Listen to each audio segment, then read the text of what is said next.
Picture this.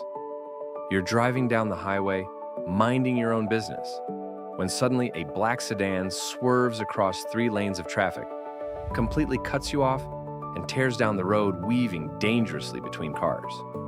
What is your immediate reaction? What is the first thought that flashes through your head? If you're like most people, your brain instantly makes a judgment call about that driver's character. You think, what an absolute jerk. They're reckless, selfish, and shouldn't even have a driver's license. You conclude that their bad driving is a direct reflection of who they are as a human being. But now, let's flip the script. Imagine that you are the one swerving through traffic, cutting someone off and driving aggressively. Why are you doing it? Well, you aren't doing it because you're a reckless jerk. You're doing it because you're rushing to the emergency room, or because you're late for a career-defining meeting and your alarm didn't go off. When they do it, it's because they are a bad person. When you do it, it's because of an urgent situation. Welcome to the Fundamental Attribution Error. It is a major psychological glitch, where we judge others by their character while judging ourselves entirely by our circumstances. The famous quiz show experiment. To understand how deeply embedded this error is in our daily lives, we have to look back at a classic 1977 study conducted by social psychologist Lee Ross, the exact same mind behind the false consensus effect. Ross set up a simulated quiz show. He randomly assigned ordinary college students to one of 3 roles: questioners, contestants, or observers. The questioners were told to write 10 challenging, esoteric trivia questions based entirely on their own personal areas of interest. If a questioner loved 14th century architecture or obscure jazz trivia, they wrote questions about that. Predictably, when the game began, the contestants struggled. They only answered about 40% of the questions correctly. Here's where the magic happened. Afterward, the researchers asked the observers to rate the general intelligence of both the questioners and the contestants. Even though the observers knew the roles were assigned completely by a random coin flip, and even though they knew the questioners had written questions specifically designed around their own niche hobbies, the observers consistently rated the questioners as vastly more intelligent and knowledgeable than the contestants. They completely ignored the blatant situational advantage the questioners had. Instead, they attributed their success entirely to their internal, baseline intelligence. The split brain. Actor versus observer. Why are our brains so wildly unfair? Why do we default to blaming a person's character rather than looking at the map of their situation? It comes down to a fundamental asymmetry in how we process information, often referred to as the actor-observer bias. When you look at another person, that person is the focal point of your visual field. They are loud, dynamic, and right in front of you. The situational forces acting upon them, their stress levels, their childhood, their morning routine, their financial pressure, are completely invisible to your eyes. Because the person is what stands out, your brain takes a cognitive shortcut. It assumes that whatever they are doing is caused entirely by who they are. But when you act, the camera flips. You don't look at yourself, you look at the environment around you. You are intensely aware of the traffic jams, the broken alarm clock, the demanding boss, and the bad luck. You see the invisible hand of circumstance pushing you forward. So your brain concludes, I am a perfectly good person. I am simply reacting to a chaotic environment. We treat ourselves with immense nuance and context, but we treat the rest of the world like flat, two-dimensional cartoon characters. The destructive power of personalization.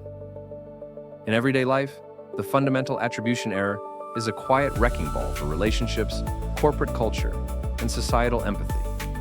Think about how this plays out in a standard workplace environment. A colleague misses a deadline or sends a brief, blunt email.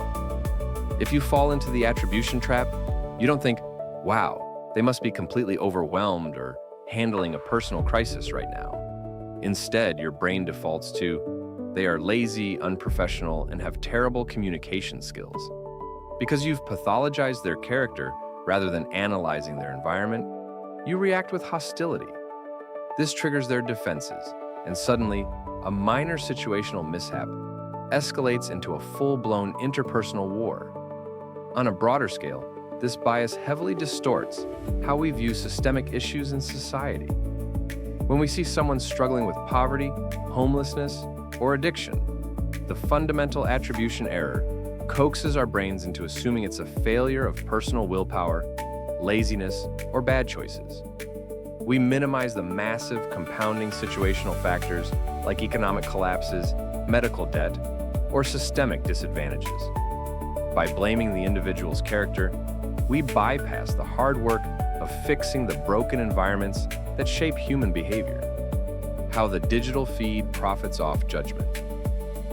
Just like our other cognitive blind spots, this hardwired flaw is heavily exploited by the world around us, especially by digital media. Modern internet culture thrives on the fundamental attribution error. Look at how viral call-out culture or public shaming works. A person is caught on a 10-second video clip making an awkward comment, losing their temper, or committing a social blunder. The internet doesn't look for context. It doesn't ask what happened 5 minutes before the camera rolled, or what kind of personal tragedy that individual might be enduring. Instead, the collective internet uses that single, isolated data point to definitively stamp their entire character. They are labeled as a monster, a villain, or an idiot. We reduce a complex, multi-dimensional human life down to a 10-second highlight reel of their absolute worst moment. Algorithms maximize the distribution of these clips because outrage generates massive retention. We get a cheap dopamine hit of moral superiority by judging someone else's character, completely blind to the reality that under the exact same situational pressures, we would likely behave the exact same way. Overriding the error, the perspective shift.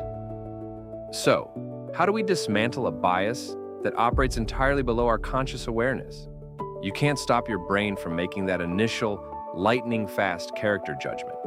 It's an automated survival mechanism. But what you can do is control your second thought. The next time you find yourself labeling someone as incompetent, lazy, or rude, pause and apply what psychologists call the rule of generous assumption.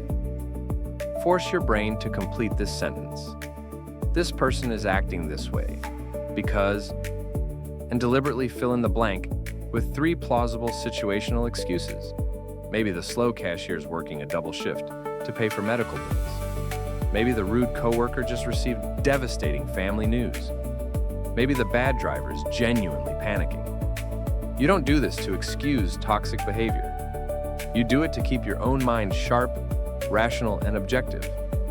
When you stop taking everyone's actions as a personal affront to your universe, you unlock a superpower. The ability to see the world as it actually is, not just how your ego frames it. Stop judging the movie by a single frame. Look at the invisible script. Follow us for more. Click that subscribe button.